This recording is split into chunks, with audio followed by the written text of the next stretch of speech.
कार्यक्रम के पुण्यार्चक हैं अजय कुमार जैन, माता श्रीमती कंचन देवी जैन, निर्मल संतोष पाटनी, रोहिणी नई दिल्ली, ज्ञानचंद जैन अंतरिक्ष अपार्टमेंट, प्रशांत बिहार दिल्ली, नेमचंद जैन, शकुंतला जैन, रोहिणी, डॉक्टर S.K. जैन, श्रीमती मीना जैन दिल्ली। राष्ट्र संत आचार्य श्री विद्यानंद जी मुनिराज के मंगल आशीर्वाद और आचार्य श्री प्रज्ञा सागर जी मुनिराज की मंगल प्रेरणा और सानिध्य में भारत की राजधानी दिल्ली के सेक्टर 10 स्थित द्वारका में बनाया गया है रत्नत्रय जिन मंदिर। नवीन जिन मंदिर जी में मूल नायक के रूप में विराजमान है 23वें तीर्थंकर भगवान पार्श्वनाथ की 1600 वर्ष प्राचीन भूगर्भ से प्रकट प्रतिमा। अतिशय क्षेत्र के रूप में विश्व विख्यात हो चुका है मंदिर जी। अपनी मंशापूर्ण एवं आत्म कल्याण के उद्देश्य से यहाँ आते हैं संपूर्ण भारतवर्ष से भक्तजन। तो आप भी आइए और अतिशय क्षेत्र में विराजमान भगवान पार्श्वनाथ के दर्शन कर उठाएं धर्म लाभ। अंतराय कर्म कैसा? हम कुछ भी काम करते हैं बीच में विघ्न आ जाता है। मंदिर जाए तो विघ्न आ जाए, पूजा करे तो विघ्न आ जाए, सब कुछ करे तो विघ्न आ जाए, पैसा कमाए तो विघ्न आ जाए, खाना खाए तो विघ्न आ जाए। ये सब विघ्न वाला काम कौन से कर्म का काम है? अंतराय। हमने किसी को विघ्न पहुंचाया, ऐसी कर्म की लेयर हमारे पास आ गई। अब हमारे जीवन में क्या आ रहा है? जैसे खजांची। खजांची कौन होता है? कोषा। हाँ, वो खजांची के पास महंत जी बोले भैया मैं ये काम कराना चाहता हूँ, पैसे दे दो। अभी पैसे नहीं, अभी मैं नहीं दूंगा। बंटी ने मना कर दिया। बोलो क्या करोगे? तो अब अकेले क्या कर लोगे? तुम कुछ नहीं करोगे। क्या कर दिया उनने? विघ्न पहुंचा दिया। ऐसे ही तुम्हारे काम में, भोग में, उपभोग में, ज्ञान में, सब में क्या आए? विघ्न आए। तो कौन सा कर्म? ये कर्म अपने आप आए हैं कि हमने बांधे हैं? अपने आप आए हैं कि हमने बांधे हैं? अपने आप नहीं आए। हमने गलती की है। हमने कभी किसी को रोका, हमने कभी किसी को विघ्न पहुंचाया। किसी न किसी जन्म में हमने ऐसे कार्य किए कि ऐसी लेयर आके बैठ गई और आज हमारे साथ ऐसा हो रहा है। आयु कर्म कैसे? बेड़ी की तरह। किसकी तरह? साकल होती है ना, किसी को साकल से बांध दो, बेड़ी से बांध दो तो क्या होगा? वो व्यक्ति अप्रतंत हो गया, वो यहाँ वहां। ऐसे आयु कर्म, मनुष्य आयु। अब तुम मनुष्य आयु जब तक भोगना पड़ेगा, तिरंच आयु तब तक भोगना पड़ेगा, नरक आयु तब तक भोगना पड़ेगा। तो ये बेड़ी की तरह क्या हो गया? बंधन हो गया। ये क्या हो गया? बेड़ी की तरह। आयु कर्म क्या करता है? बेड़ी की तरह। यदि किसी को आप बंधन में रखते हो तो आप आयु कर्म का बंध बांधते हो। मेरे अनुशासन में रहो, मेरी बात मानो, मैं जैसा कहता हूं वैसा करो। तो आप ऐसे आयु कर्म का आदि का और बहुत परिग्रह आदि रखने से गलत आयु का भी बंद होता है। नाम। नाम मतलब शरीर की रचना। नाम मतलब क्या है? शरीर की रचना। तो जैसे चित्रकार भिन्न भिन्न प्रकार के चित्र बनाता है, अलग अलग रंग रोगन भरता है, ऐसे ही ऐसे कर्म परमाणु हैं, 9 कर्म परमाणु हैं, जिसके कारण शरीर की क्या होती है? भिन्न भिन्न प्रकार की। देखो सबकी नाक कैसी है, सबकी आंख कैसी है, सबका चेहरा कैसा है, सबका रूप रंग कैसा है, बिल्कुल भिन्न भिन्न है ना। तो जैसे जैसे हमने ऐसे कर्म किए, वैसे वैसे ही कर्म के अनुसार आपको वो शरीर का रूप रंग आदि मिला। गोत्र। गोत्र बताया कुंभकार। जैसे कुंभकार मिट्टी का घड़ा बना लेता है तो घड़ा कहाँ बैठ जाता है? मंगल कलश बन जाता है। क्या बन जाता है? मंगल कलश बन जाता है। और खप्पर बना दे तो मकान के ऊपर लग जाता है, ईंट बना दे तो जमीन के अंदर भी। तो वही मिट्टी पूछ पने को प्राप्त हो जाती है और वही मिट्टी नीच पने को प्राप्त हो जाती है, जमीन में भी काम आ जाती है और सिर में रखने के भी। ऐसे ही गोत्र कर्म जो आपको उच्च नीच संसार में दिलाता है। ये उच्च लोग हैं, ये नीच लोग हैं। वैसे मनुष्य गति और देव गति उच्च गोत्र है, त्रिंच गति और नरक गति नीच गोत्र है। वेदनी कर्म कैसे बोल रहे हैं? वेदनी मतलब जो सुख दुख का वेदन करने में सहायता बने। किसमें बने? सुख और दुख, साता और असाता, पुण्य और पाप का वेदन करने में सहायक बने। ऐसा कौन सा? वेदनी कर्म। कौन सा? तो जैसे शहद में लगी, तलवार में लगी शहद तलवार में शहद लगा दो तो चाटोगे तो कैसे लगेगा? मीठा। और ज़्यादा चाट लिया तो सुख लगेगा ना। पहले चाटा तो सुख, और ज़्यादा पहनी रही तो। अब तलवार का क्या उदाहरण है? अब आपको ब्लेड का उदाहरण देते हैं। ब्लेड में लगाओ और उसे चाटो तो पहले तो क्या मिलेगा? सुख, और फिर बाद में। ऐसे ही वेदनी नाम का ऐसा कर्म है कि वो जब उदय में आता है तो जीव सुखी दुखी का अनुभव करता है, पुण्य पाप का वेदन करता है, अच्छे बुरे परिणाम का वेदन करता है। वो कौन सा कर्म? ये 8वां एग्जाम्पल समझ में आ गया आपको? चलो शुरू में पहुंच जाओ अपने वहीं पर। अब देखिए, अब अपन चलते हैं, बहुत अच्छी गहरी बात करते हैं। अभी आपने तो बात समझ ली, अब थोड़ा सा गहरी बात हो जाए। अपन ये 3 कर्म पढ़ते हैं। पहले आपको सिरनी में दिखाई दे रहा होगा कितने कर्म पढ़ते हैं? 3 कर्म। क्या क्या लिखा है? द्रव्य कर्म, नो कर्म और भाव कर्म। क्या लिखा है? फिर से, द्रव्य कर्म, नो कर्म और भाव कर्म। द्रव्य कर्म मैंने आपको 8 पढ़ा दिए। ज्ञानावर्णी, दशनावर्णी, वेदनी, मोहिनी, आयु, नाम, गोत, अंतराय, ये 4 आपने पढ़ लिए ना। अब क्या लिखा है? नो कर्म। क्या लिखा है? नो कर्म किससे कहते हैं? शरीर की रचना जिससे होती है उसे क्या कहते हैं? नाम ही है नो कर्म। जो द्रव्य कर्म जैसे कर्म नहीं है पर कर्म से भी कम नहीं है, इसलिए उसका नाम क्या है? नो कर्म। ये नो कर्म जो है शरीर की रचना जिससे होती हो, चाहे चींटी की, चाहे मकोड़े की, चाहे हाथी की, चाहे मनुष्य की, चाहे नार की, किसी भी जीव की जो शरीर की जो रचना होती है उसका नाम क्या है? अभी नो कर्म 2 प्रकार का है। नो कर्म कितने प्रकार का है? कौन कौन सा? जिसमें आत्मा हो वो शरीर, जिसमें आत्मा हो वो शरीर, उसका नाम कौन सा? चेतन नो कर्म हो जाएगा वो। देखो अपने शरीर है ना, ये भी नो कर्म है, इसमें आत्मा है, आत्मा है ना, जीव है ना, जीव सहित है ना, तो इस शरीर को अपन क्या बोलेंगे? इस शरीर को क्या बोलेंगे? चेतन की संगति के कारण इस शरीर को क्या बोलेंगे? चेतन नो कर्म। क्या बोलेंगे?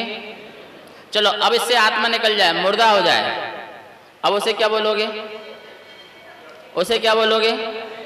अचेतन नो कर्म। उसका भी नाम क्या बोलेंगे? सुनो ध्यान से, ये शरीर कौन सा नो कर्म? अभी तेज बोलो ना।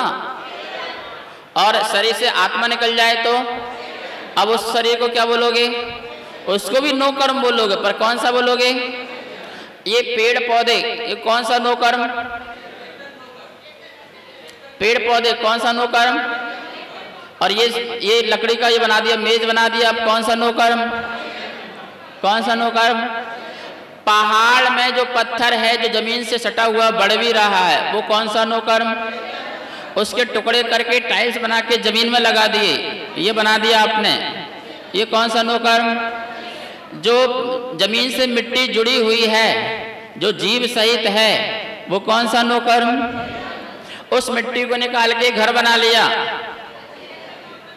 ये कौन सा नो कर्म? सुनो, जो कुछ भी तुमको वस्तु बनी बनाई दिख रही है, बनाई हुई है, ये सब नो कर्म है। ये शरीर भी नो कर्म, और जो आंखों से दिख रहा है आपको वो भी कैसा? क्योंकि कोई ना कोई जीव का पहले शरीर रहा होगा और उसको निकालने के बाद जो तुम्हारी वस्तुएं बन गई। ये दरी दिख रही है ना, ये नो कर्म है कि नहीं? ये नो कर्म है कि नहीं? किससे बनी है? किससे बनी है? धागा कहां से आया था?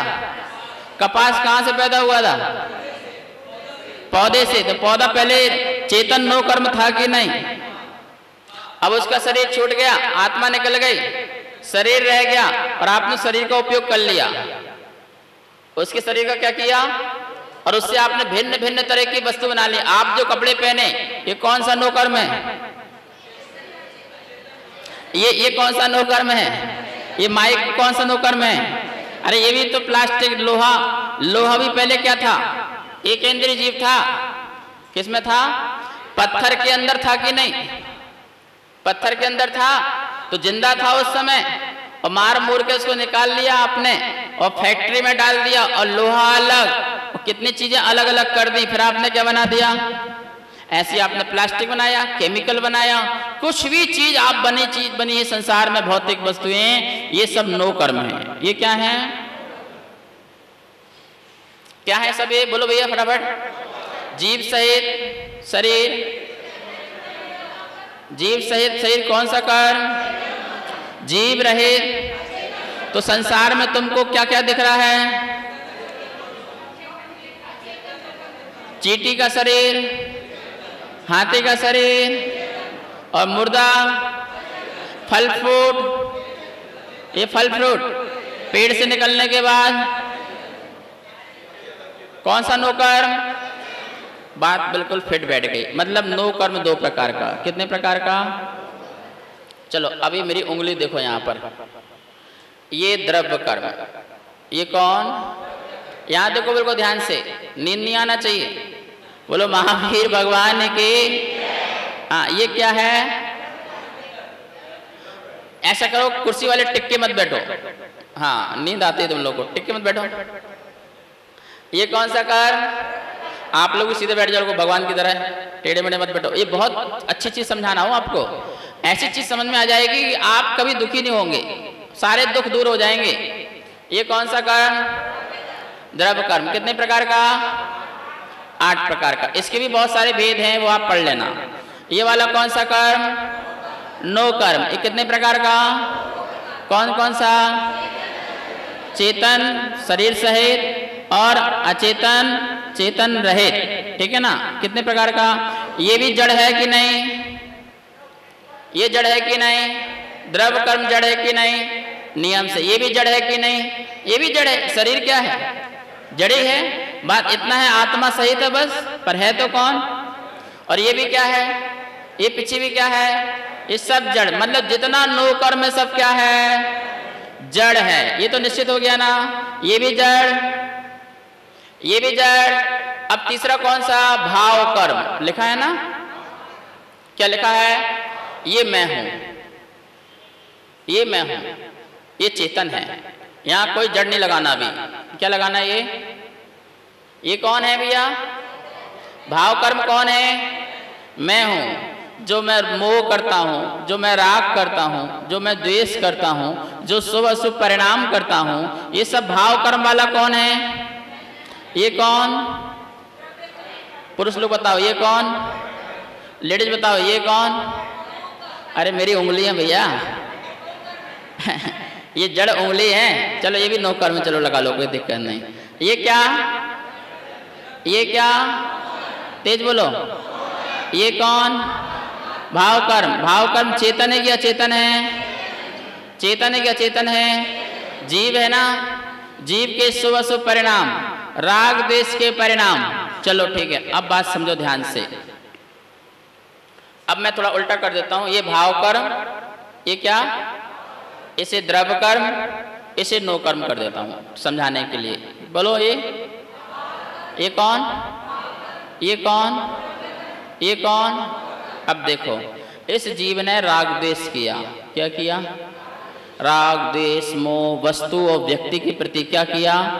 ये मेरी है, मैं छोड़ूंगा नहीं, मैं तो इसके बिना रहूंगा नहीं, ऐसे परिणाम, कुछ भी परिणाम करो, ये किया। ये कौन गलती कर रहा है? कौन गलती कर रहा है? इसके कारण ये इसका बंद हो गया, ये आ गए। क्या आ गए? इसके कारण कौन आ गए? तेज बोलो। क्या आ गए? ये आत्मा के साथ बैठ गए। किसके साथ बैठ गए? आत्मा के साथ ये द्रव्य कर्म क्या हो गए? बैठ गए। बैठ गए ना? किसकी गलती थी? द्रव्य कर्म की। द्रव्य कर्म अपने आप आया, अपने आप आया। आपके घर से कोई आपका जान पहचान वाला निकल रहा है, अथवा कोई ना हो जान पहचान का, अरे भाई साहब कहाँ जा रहे हो? बस यहीं आओ ना। क्या कहा? तो गलती किसकी? सिर्फ जानना मात्र था ना, जा रहा है। तुमने क्या गलती की? उसको पहले रोक करके गलती की। चलो कोई बात नहीं। फिर दूसरी गलती क्या की? आओ ना। चलो इतना कोई दिक्कत नहीं थी। तीसरी गलती क्या की? कुछ खाओ ना। ठीक है ना। और आगे गलती क्या की, अभी क्यों जा रहे हो, थोड़ा और रुको ना। तो वो अब जब रुक गया, तुमने बुला लिया, तो गलती सब किसकी हो रही है, आपकी गलती हो रही है ना। और आप इसे निमंत्रण दे रहे हो, क्या कर रहे हो। और सुनो, इसे आने के लिए कोई लंबा सफर नहीं करना पड़ता। जहां तुम जिस स्थान में बैठे हो, तुम्हारी आत्मा के चारों तरफ, मतलब संपूर्ण आत्मा के बिल्कुल निकट ऐसी अनंत कर्म वर्गणाएं बैठी हुई हैं। उम्मीदवार, जिसे मैंने लिखाया था ना विश्रोपचय, क्या नियम दिया था उसका, उम्मीदवार विश्रोपचय, जो अभी उम्मीदवार हैं, कर्म नहीं बने लेकिन तुम्हारा इंतजार कर रहे हैं, हरी झंडी का इंतजार कर रहे हैं। किसका इंतजार कर रहे हैं, बस तुम गलती करो, तुम आत्मा को कपकपाओ, कंपन कराओ, और मैं बस सुनो। अब जिसका राग जितना तीव्र, वो कर्म उतना स्ट्रॉन्ग, जिसका मन उसका उतना कम वाला स्ट्रॉन्ग, ये आपके ऊपर है, ठीक है ना। चलिए, अब ये काम तो हो गया, ये काम हो गया, दो चीज समझ में आ गई। आपने गलती की, ये आके क्या हो गया, क्या हो गया, बंद हो गया। अब देखो, अब हमें चीज समझनी है। अब ये जब बंद हो गया, तो ये उदय आना, इसका नाम नो कर्म। नो कर्म क्या है, जो मैंने बंद बांध लिया था वो उदय में आए, क्या आए, उदय में आए। इसका नाम क्या है, शरीर मिला। किसके उदय से, शरीर मिला, द्रव्य कर्म का उदय हुआ। आपको क्या मिल गया, बोलो भैया, शरीर मिल गया। आपको मकान मिला, किसके उदय से, आपको दुकान मिली, आपको मम्मी पापा मिले, आपको घर परिवार मिला, पैसा धन दौलत मिले, ये सब किसके वजह से मिले। अरे तेज बोलो भैया, और तेज बोलो। जो चीज भी संयोग वियोग तुमको मिल रहा है, वो सब किसके वजह से, किसके वजह से। अब इसका मतलब ये तुम्हारे कंट्रोल में नहीं है। क्या नहीं है, ये तुम्हारे कंट्रोल में नहीं है। ये उदय आना ही, ये उदय आना ही आना है। और उदय आएगा तो क्या होगा, वस्तु आएगी और जाएगी, संयोग होगा और बीमारी का संयोग हो गया तो यहां हम बोलेंगे आसाता वेदनी कर्म का उदय आ गया। क्या बोलेंगे, यदि धन दौलत आ गई तो इसे हम क्या बोलेंगे, साता वेदनी कर्म का उदय आ गया। यदि हम बोलें कि बहुत धन दौलत बरस रहा है तो क्या बोलेंगे, देखो ये पुण्य कर्म का उदय आ गया, हमको नो कर्म मिल गया। धन नो कर्म है कि नहीं, जमीन जायदाद नो कर्म है कि नहीं। तो आपको किससे मिल रहा है, वर्तमान के पुरुषार्थ से, कि पूर्व में जो आपने गलती की थी उससे कर्म बैठ गया और उसका उदय क्या आ रहा है, क्या आ रहा। अब देखो, अब गलती कहाँ होती है, ये तो मिल गया, चलो इसमें हम कुछ कर नहीं रहे। अब ये मिल गया, अब ये जो आत्मा है, ये जो आत्मा है, अब इसको पाने के बाद फिर सुखी दुखी हो जाए, क्या हो जाए, किसको लेकर के, किसको लेकर के। ये तो मिल गया, ये हमारे कंट्रोल में नहीं था, जैसा शरीर मिलना। इस कार्यक्रम के प्रणयार्शक थे अजय कुमार जैन, माता श्रीमती कंचन देवी जैन, निर्मल संतोष पाटनी, रोहिणी नई दिल्ली, ज्ञानचंद जैन, अंतरिक्ष अपार्टमेंट, प्रशांत विहार दिल्ली, नेमचंद जैन, शकुंतला जैन, रोहिणी, डॉक्टर एस के जैन, श्रीमती मीना जैन दिल्ली।